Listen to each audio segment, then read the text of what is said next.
Well, hello. I think we are on the air. Um, well, hello everybody, and welcome to the second of the e-talks of Arco. Thank you for being on the other side of the screen. This is very important for this new series we are starting, and specifically today, as you saw in the title when entering, and when you register to be part of this talk, is the whole talk will be about digital strategies. So, again, thank you for being on this other side of the screen. As you know, these webinars work in a way that you can ask questions to the panel, and they will answer at the end of the talk. So there's not a chat open, but you can ask questions that will be answered at the end. As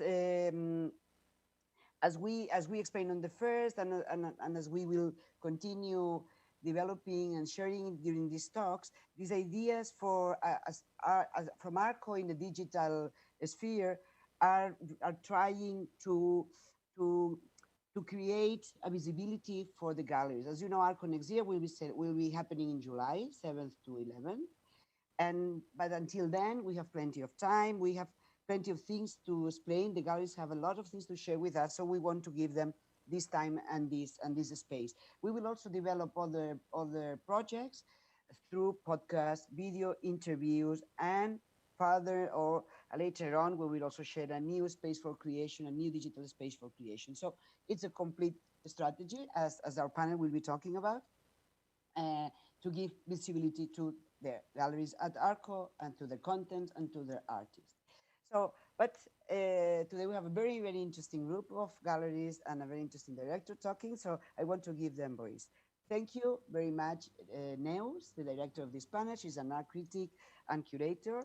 And we have three galleries invited. We have Paola Capata coming from Rome, well, Lisbon and Pereto. She has three spaces, and her gallery is Monitor. We have Peter Kilchmann from Switzerland, from Zurich. Hello. And Christian Mooney from Gallery Arcade in London. So, and I want you to hear them. So I give the floor to Neus. Thank you. Thank you very much, all of you. Bye.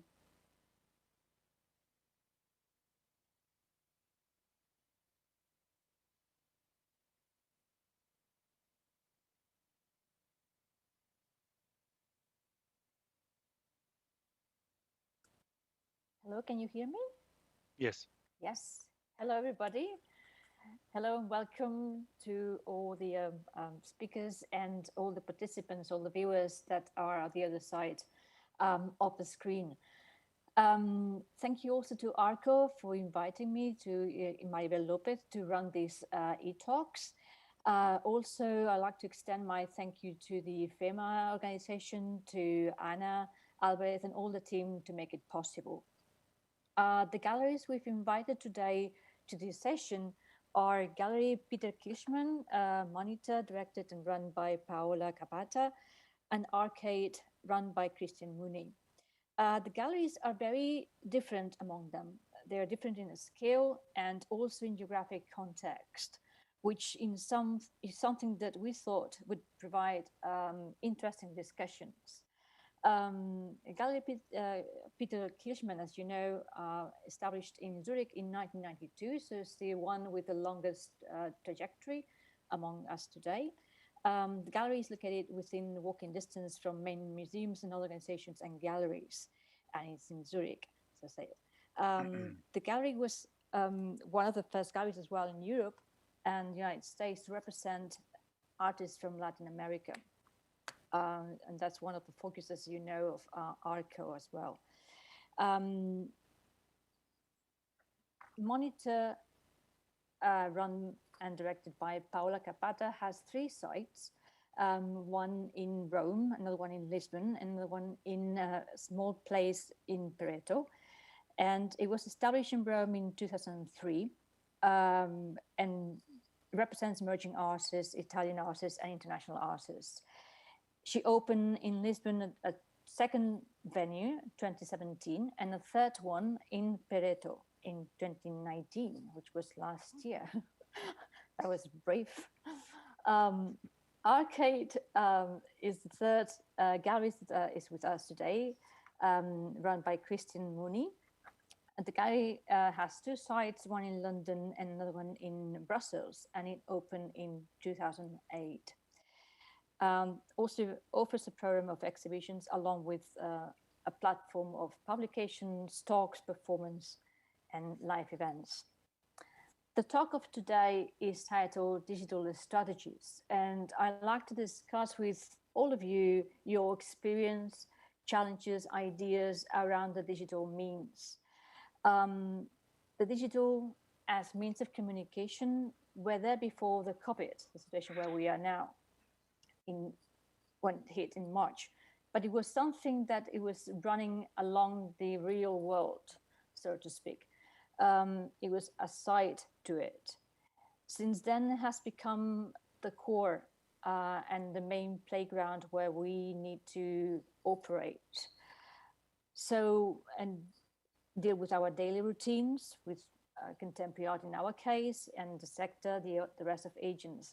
So the very first question is a very broad one, and I'd like you just to talk to us about how well you were prepared before the COVID, before everything hit, and how you started to work online with your teams internally, with your galleries, how quickly you could adapt to the new reality.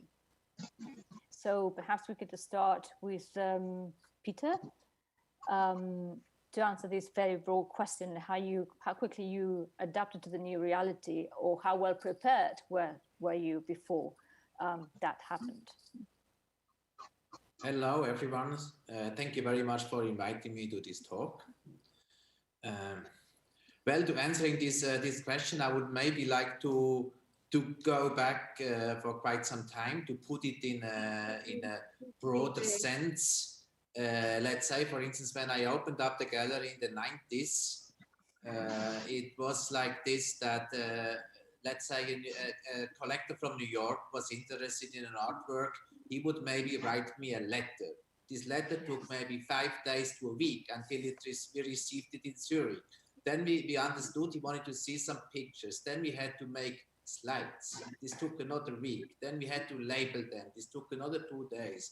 Then we sent with a letter these slides to the collector, which took altogether maybe 3 weeks. And then maybe 2 weeks later, I got a letter saying, "Thank you, I'm interested in this work."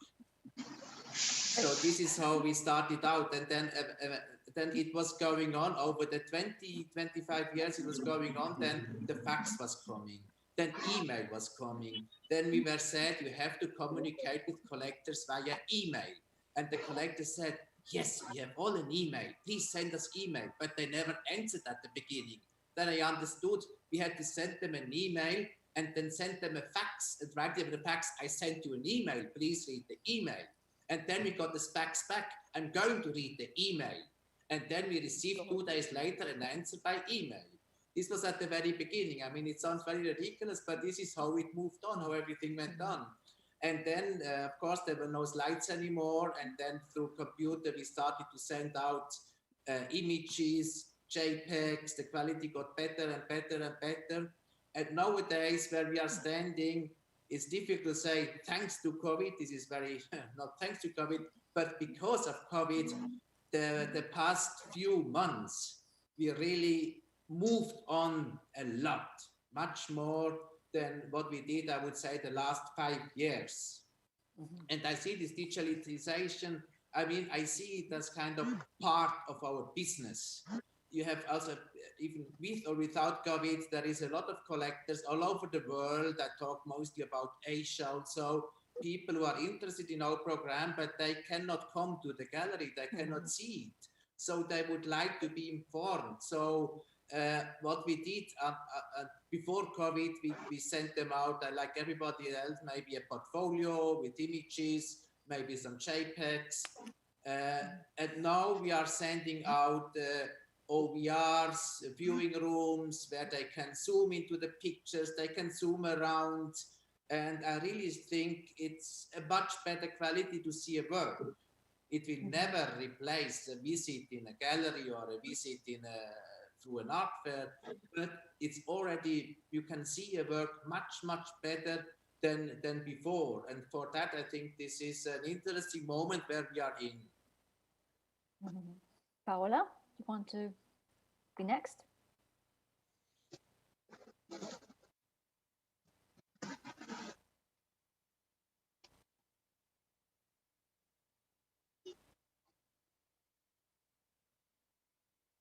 Hello.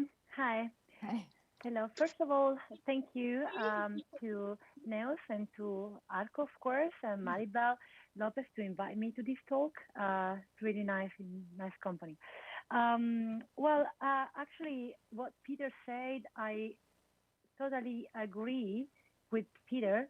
My experience started in 2003, and but already when I opened this site space in New York in 2014, I started not to go to the gallery every day, but actually to work from a remote position. So from another country, which was United States at that moment. So for me, it's normal not to, be in the gallery, not to show things from real to people. So we just improved what we were already doing, basically. Most of our sales, of course, the art fairs are important, and the gallery is also important, like the visit at the gallery, it's the most important thing, of course. But also, we sell a lot through portfolios, through pictures, and of course, during the time, we created a kind of relationship with most of our clients that they know, our artists. So it's not that difficult for us to work online, like to send emails, to send portfolios. Of course, we needed to improve, I mean, in March when everything started, we had 10 days of blackout, like not really understanding what to do. And then we said, well, there are many platforms online, like Art Basel, Hong Kong, for example, there was one of the first. And we said, well, if they do that, we can also do the same thing, but maybe trying to improve and to adapt, to our clients and to our artists. So we started to do some, viewing room online, and we started to work with them, and we worked pretty much, to be honest, and quite well. We reached new clients. We worked with the clients we already had. So the most difficult part is, of course, facing the reality. It's our job is mostly like related to relationship and to meet up people. So of course we all miss that part a lot. And this thing that in September we started already to open up shows and to start to rework, of course, made us now in an even more difficult position, because we have to restart again and to adapt again. But I think it's possible. I mean, the online part is at the moment the only thing that we can use, and we have to improve with contents, etc., in order to work with this perfectly, if possible. Christian, you want to take?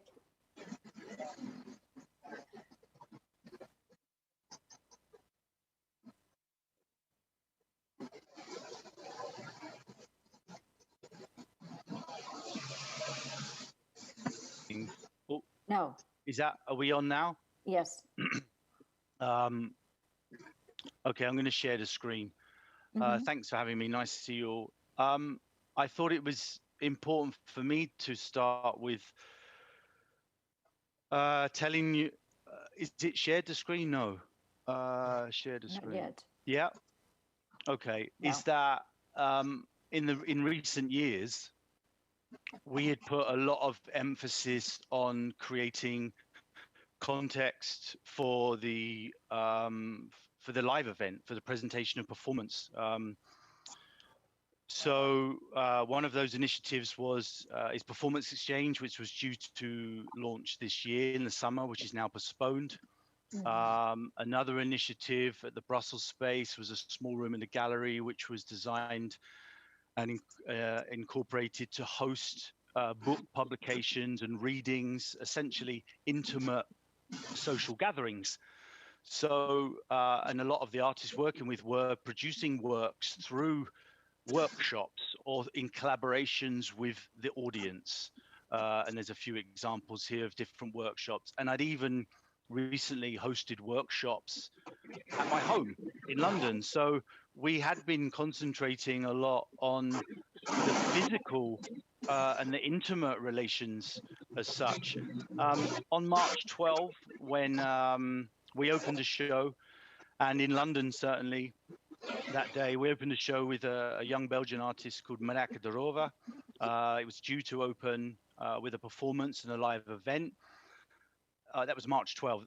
During that day, lots of rumors were flying around about should we cancel, should we postpone. So in terms of how we reacted in situ to that was I simply streamed from my phone via Instagram the event that night and shared on WhatsApp. We hadn't considered necessarily digital manifestations of the live event previously because we'd always considered something about the purity or poetry of the live event. But it was interesting that because we had hosted that live stream that night, that in the following days, because as this COVID was unfolding very quickly in the end in terms of shutting down and lockdowns and things, we had a lot of press interest. So we were aware that that was a momentum, certainly, that at least while you don't know what's going on physically, that you had some other channels where at least you could keep up the profile of the gallery. I mean, up until then, we had used e-commerce platforms like Artsy, but ironically, our best business for a platform like Artsy was always done when they were affiliated with the physical fairs. So one way that we adapted with Artsy was that, you know, whilst we didn't have the audience numbers and further client interest that were facilitated through the marketing of the fairs and Artsy, we invited non-profits and artist-run spaces where they could host their exhibitions. So we turned a sort of e-commerce platform into more of a holistic, how do you say, more community-based project, in the sense that because it did feel a lot that people were coming together to look out for what they could do with each other. Certainly. Am I on? And that's it for the initial introduction. Hello? Stop share.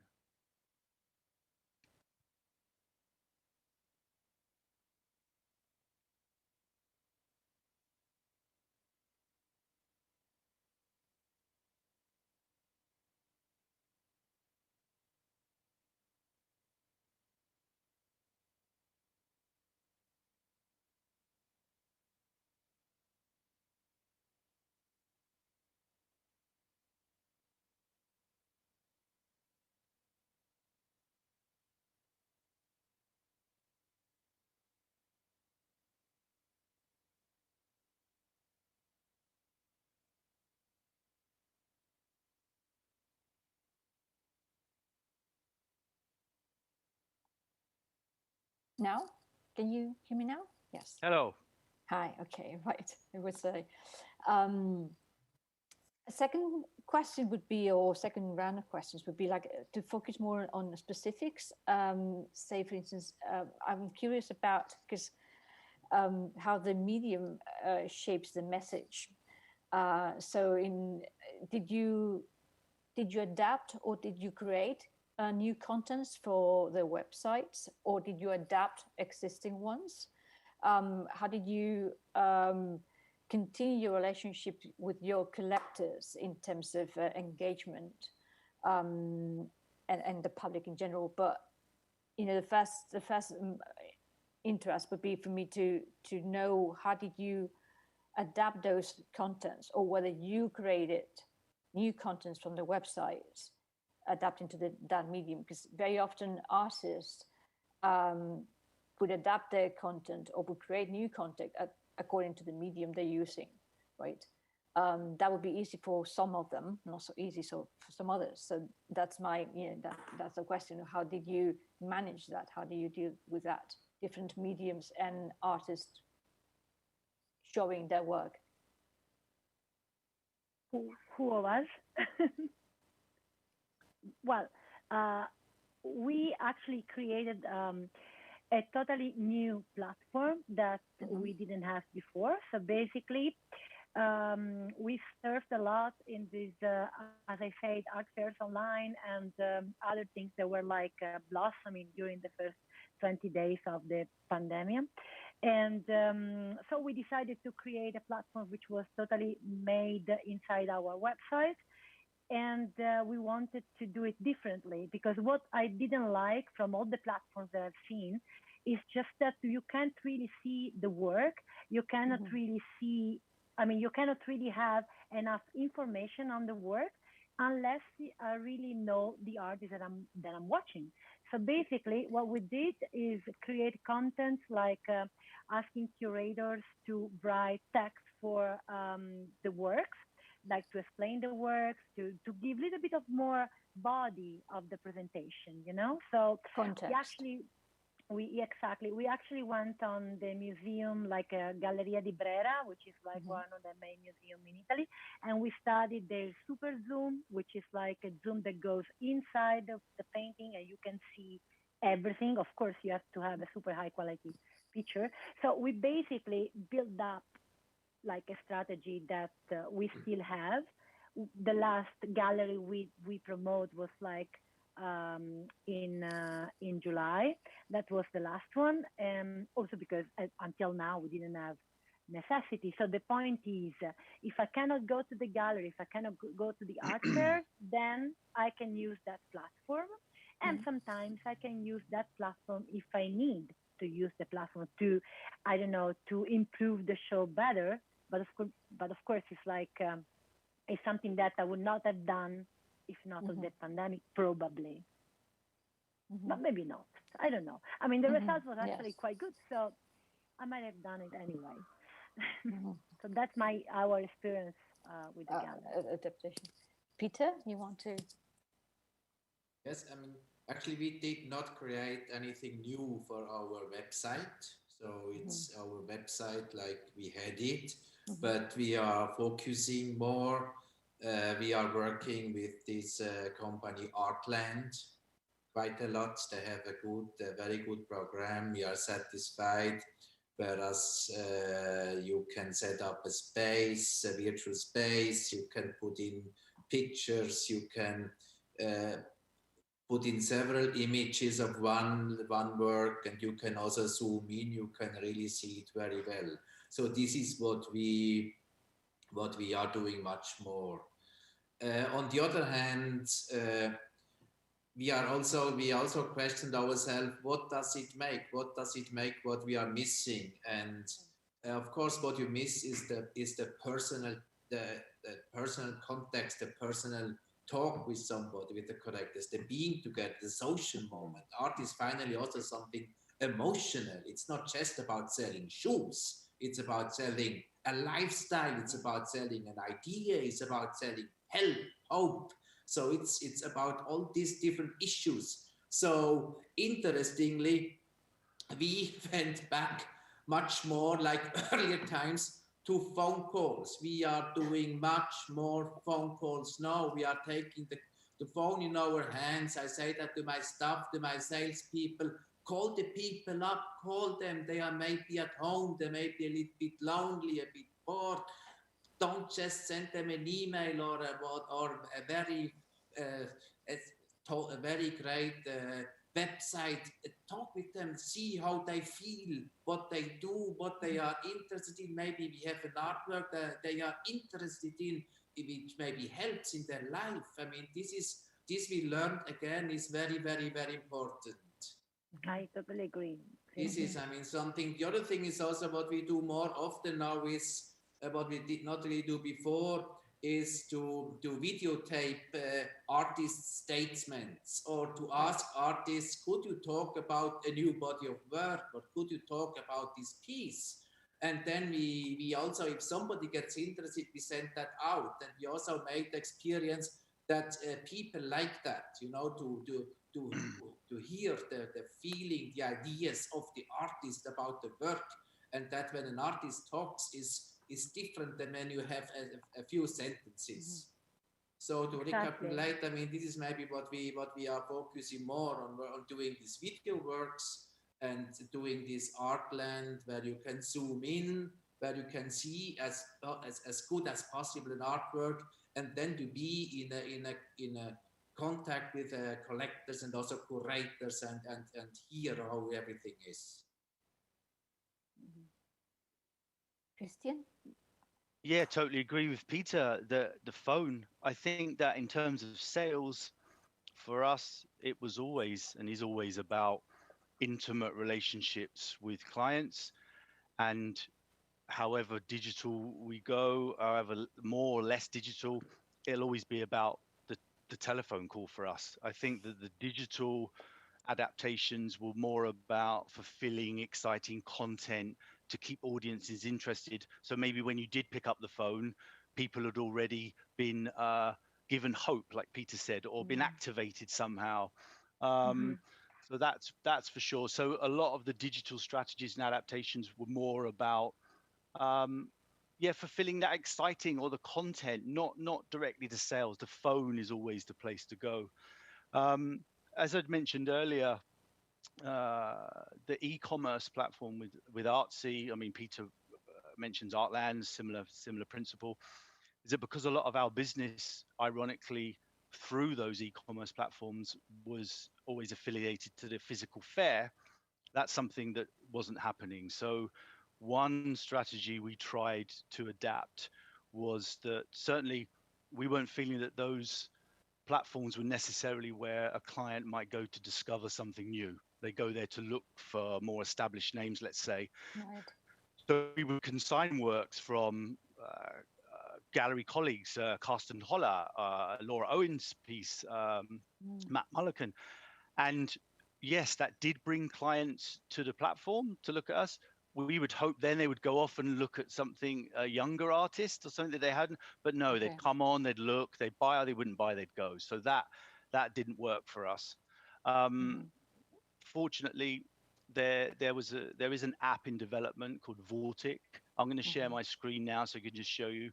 Vortic wasn't due to be launched until much later next year, but COVID brought forward that engagement, and they allowed a certain group of London galleries under the London Collective to use the platform essentially for free in exchange for research and development. So again, this wasn't necessarily something that was directly related to sales. It was more to share and fulfill the content of what we were doing, so that then when we did pick up the phone, so it became more of an experiment. I mean, certainly other more simple physical adaptations is that we might host a video content in the window of the gallery alongside a platform like Data, where we'd show playlists of videos. So there were always places where you could look at the content. Something else that was interesting was that we learned very quickly that we wanted to have fun. We wanted to enjoy these digital platforms. So for instance, we invited an artist to curate an augmented reality show. And then we realized that we could include historic paintings by simply securing it rather than the more, the physical stresses of insurance and white gloves. So here's a painting from Winifred Nicholson that we exhibited it online, courtesy of Kettle's Yard in the estate. So they were certainly things that we engaged with. But with what was trying to do now is to have an interaction, not to displace the phone call, because I think that's where we always do a lot of our business. But if we were to engage digitally, like this is an artist here, Marijke de Roover, whose works are created through digital platforms already. So these works actually don't exist. What we'd like to do is to have the resources or the finance to have a structure where clients can come and view and simply print to order or click and collect. So somehow the acquisition process was in line with the way that the artists made their works. I mean, it's not always the way necessarily. I mean, because these artists, this is a physical manifestation of this particular artworks, and this is the augmented reality. So in terms of when you view on the screen, they're not so similar. Are you the projects that we'd engage with? Yeah, sorry. Are you sharing the? Because I can't. No, you can't. Is it not sharing? No, it's not. Are you seeing it, Peter? It's right there. Yeah. Okay. Yeah. So you weren't seeing anything. Oh, that's a shame. Anyway, these are some image, like some stills simply from the augmented reality app, and it's called the Vortic app, and you can download it from the App Store. But other interesting projects were also an artist took one of his sort of more physical, interactive performances, and he turned it into a podcast. Or so we kind of went from being very much engaged in the interactive performance live event production and presentation, right through to very high-end augmented reality experience.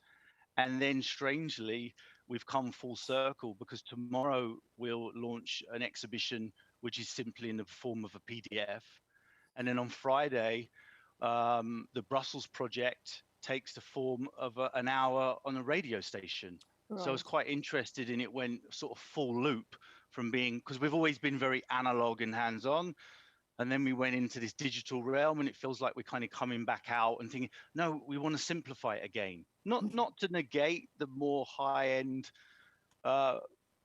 digital platforms, but they're still things that we're playing with or experimenting with. Right. So I'm going to read some of the questions we are getting from the audience.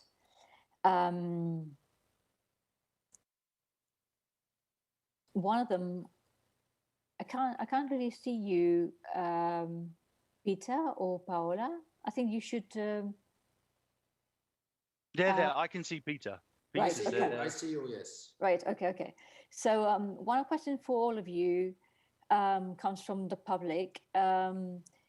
It reads: Did your strategy, the new strategy, digital strategy, bring new contacts besides collectors, but other professionals?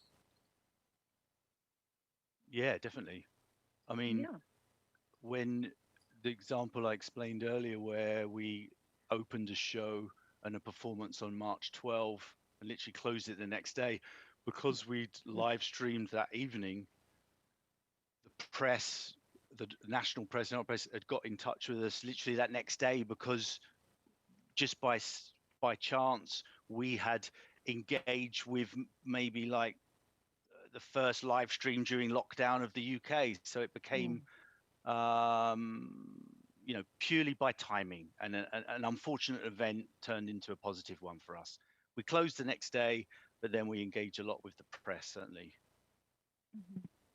Yeah, I mean, we also had the same. We had even reviews on, the lockdown in Lisbon was 2 weeks after the lockdown in Italy, more or less. And we were about to open a show of one of our, American artists that was about to come to Lisbon. Hopefully it didn't come in the end, like very last decision. And then we decided to, translate the show directly on our platform. And we had the reviews on the show.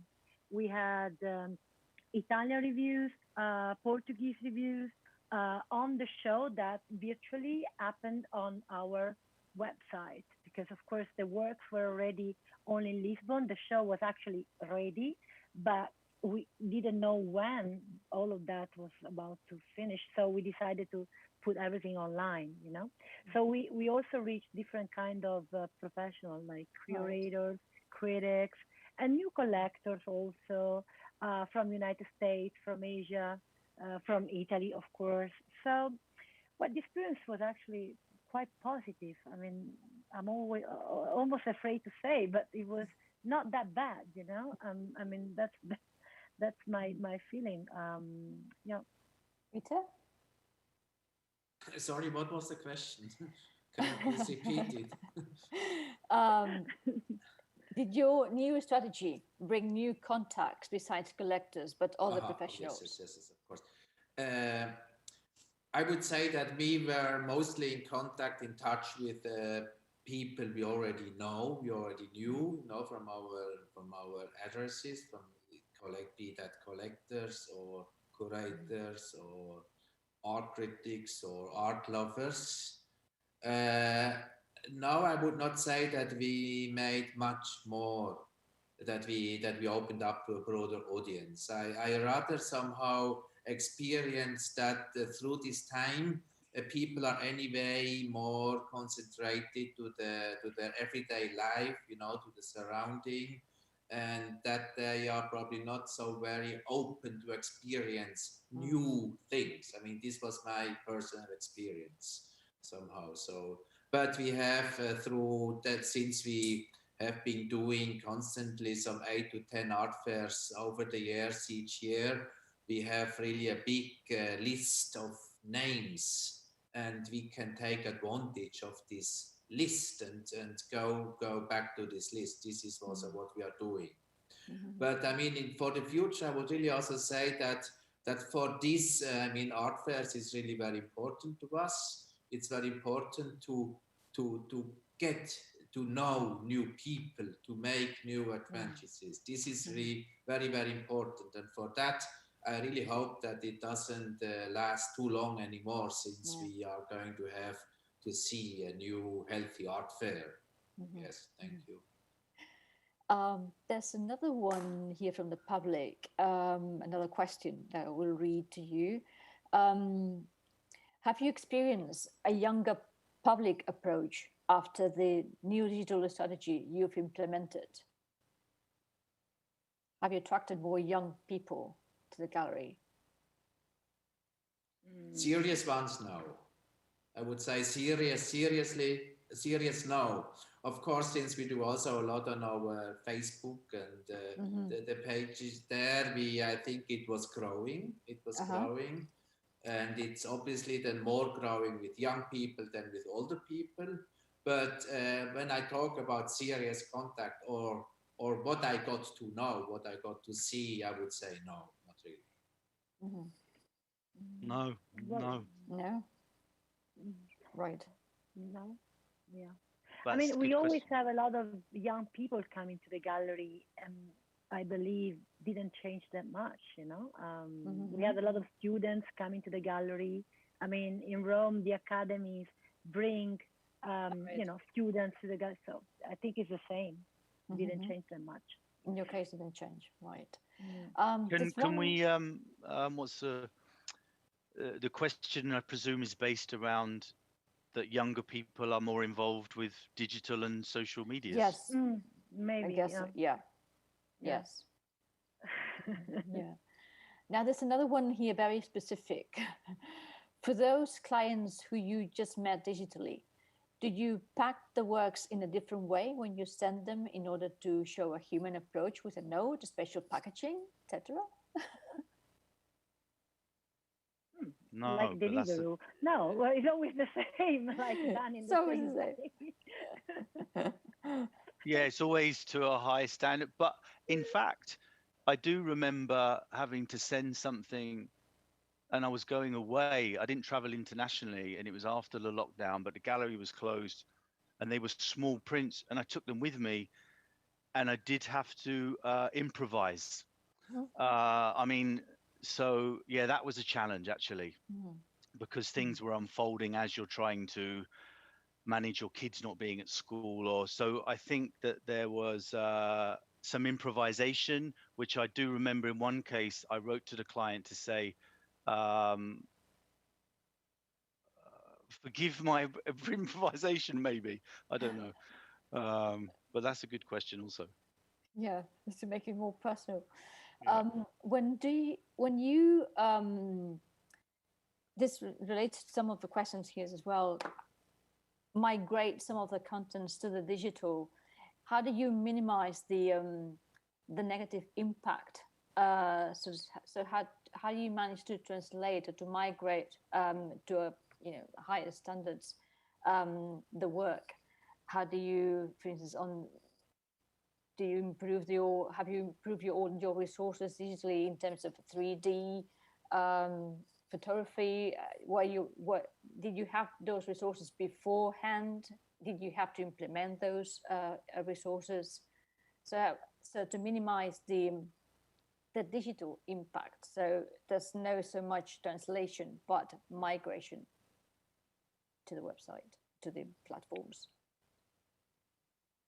No, maybe I could have invested in a better backdrop, but we certainly didn't invest in any speciality cameras. Or my wife kindly lent me, but she's an audiovisual artist, so she's already well equipped.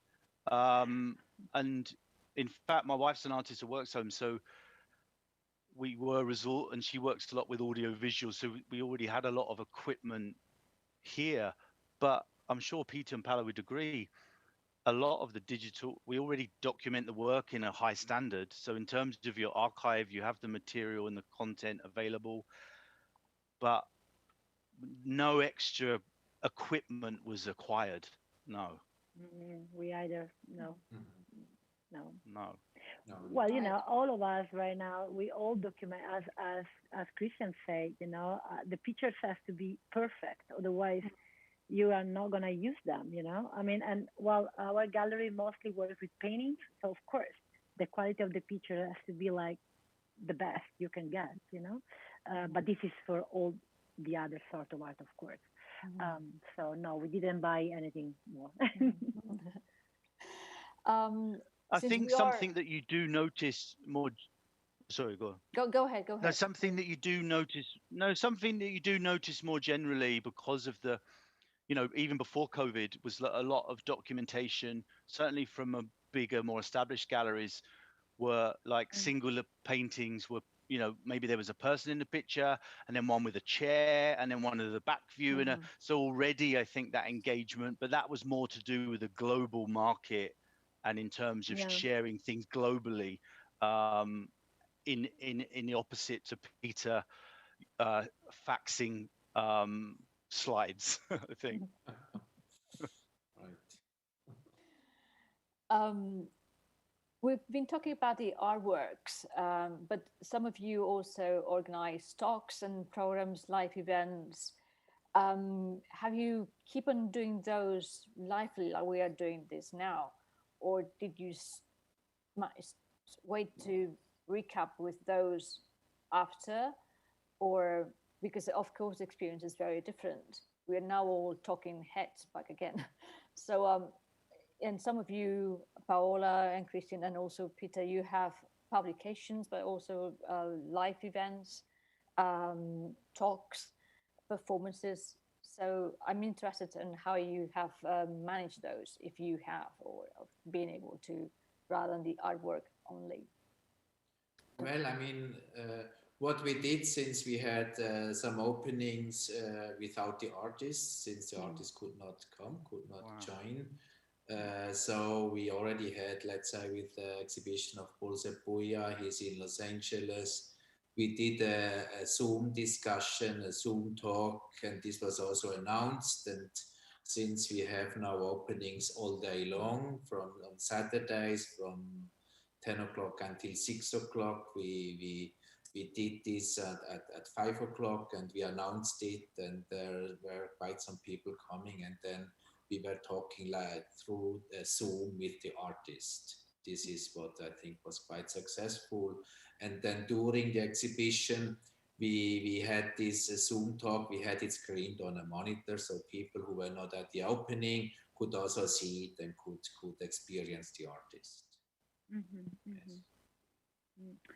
We organized a talk for the show that we reopened, a talk online that was on live on Facebook. And I think we are going to go to do another one for the show we have now in Rome, and another one for the show we are in Lisbon.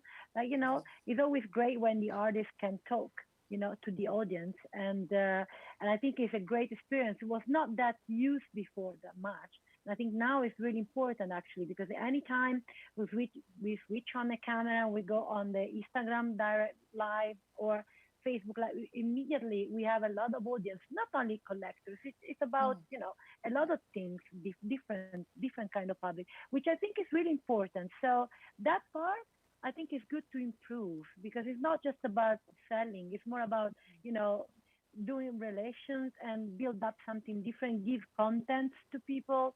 So this we are going to improve. We're going to keep doing it. I mean, lockdown or not lockdown, we're going to do it again. Yeah, definitely. We, that kind of content, I think, will continue. That isn't something that we were very engaged with before, and I've enjoyed doing it. So we'd make a simple a chronology of slides from the installation shots of the gallery with a narration over the top from the artist. So very simple. And upcoming, like on Friday with the Montez radio, for the moment, that is replacing the physical entity that we have now postponed. But in the future, I think that will just complement the physical. It doesn't necessarily replace it. So I'm enjoying the experimentation, because after all, it's the creative things that I enjoy and respond to. So no, it's been good. And as Paola said, I think it will continue, even when things are back to normal, let's say. Now I have actually a question about the future, too, about the future, from the audience. What do you think are going to be the next steps in terms of technologies? Well, I mean, not for me personally, but certainly my engagement with the Vortic app, which was conceived by Oliver Miro's, the son of Victoria Miro. So a very kind of established global gallery. They're already, as I said, this thing was in production before COVID, and it was about, the future seems to be at a very high end. It's not necessarily where I'm at the moment, but they wanted to instigate a situation where you could walk into the London gallery, experience the London show physically, and then they would say, would you like to see our Hong Kong show? And then they would offer you the glasses, and then you could walk through the Hong Kong show. So I thought that, and actually that started because, I mean, we don't do it. I don't ship paintings to Dubai for people to view one-off, but galleries do. So it was something where they don't ship the gallery anymore. They just send the glasses. So the client can view the sculpture or whatever it is really. So that's the future. It sounds a bit rubbish. Awkward. Yeah. Yeah. No, I think I agree what Christian just said, that we are going to improve. It's always going to be more and more kind of copying as you were in a space, as you were in a gallery, that you can see as good as you can an artwork. I think this is going into this direction, and we are also made already a big step the past months. But I still would say that, I mean, for my feeling that it will never replace a real visit in a gallery or in a museum. So this is, I see it much more as kind of a support to a situation and a help, and then also for people who cannot visit now, not just because of COVID, but just because they live in a different place, in a different city. I mean, for that, I think this is, but for me, it's not a replacement of visiting, it's an aid of visiting. Yes. Totally agree with you. I mean, this is our job. I mean, we are made to do shows. That's what we do. We do shows. We organize shows. We talk with the artists, and for us, it's the main thing is having a show in the gallery. That's the best. You want to have that. So, I think the future is like doing the show in the gallery or wherever place we can take. But of course, I mean, now that we have all of these tools that we are able to use much more than before, we are just going to use them, because they're like other tools that we can add to our daily experience. It's okay.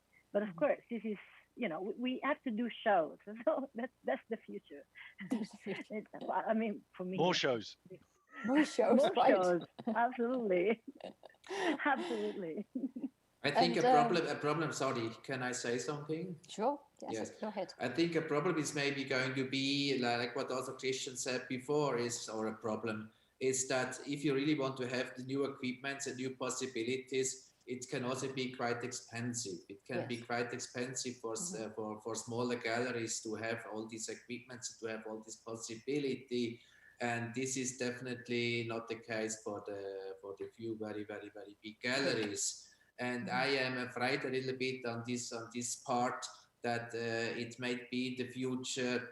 It might pose a problem for us for the not the world very big galleries to be on the same page like those. I mean that this is what I'm actually kind of a little bit trying to find a solution. We are, let's say, in touch here in Zurich with some galleries of seeing if we could create something together, like a page together, like or a possibility, a digital possibility together, what already House and Worth or Swern or these big galleries maybe have, or they can do it for themselves. And for us as an own gallery is too much, but maybe to try to find to have something together. Yes. Yeah. And now a very last question, which has to do with fairs, since we are within Arco. What do you expect from the fairs in the future?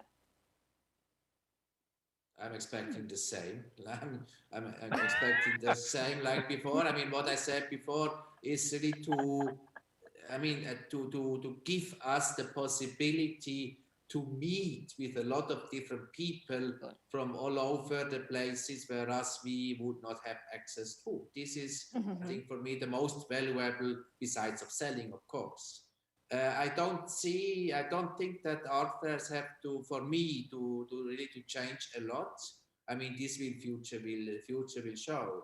I have the feeling that for me also personally that we probably are looking into doing less art fairs in the future, that we thought it went a little bit over the top with all these art fairs, and that we have to learn also to say no. We have to learn to take our preferences, to make our preferences and to participate there where I think it's really the most helpful for our artists at the very end.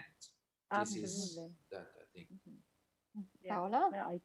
I totally agree with Peter. I always agree with you. I mean, everything you say. But anyway, but yeah, I mean, for sure, we have to, I'm talking about Monitor, we have to reduce art fairs. I mean, what I understood is like the art fairs are really important, is where all the sociality happen. It's not only about sales, it's just like about meeting people, talking to people, promote yourself, but just meeting people is just great there.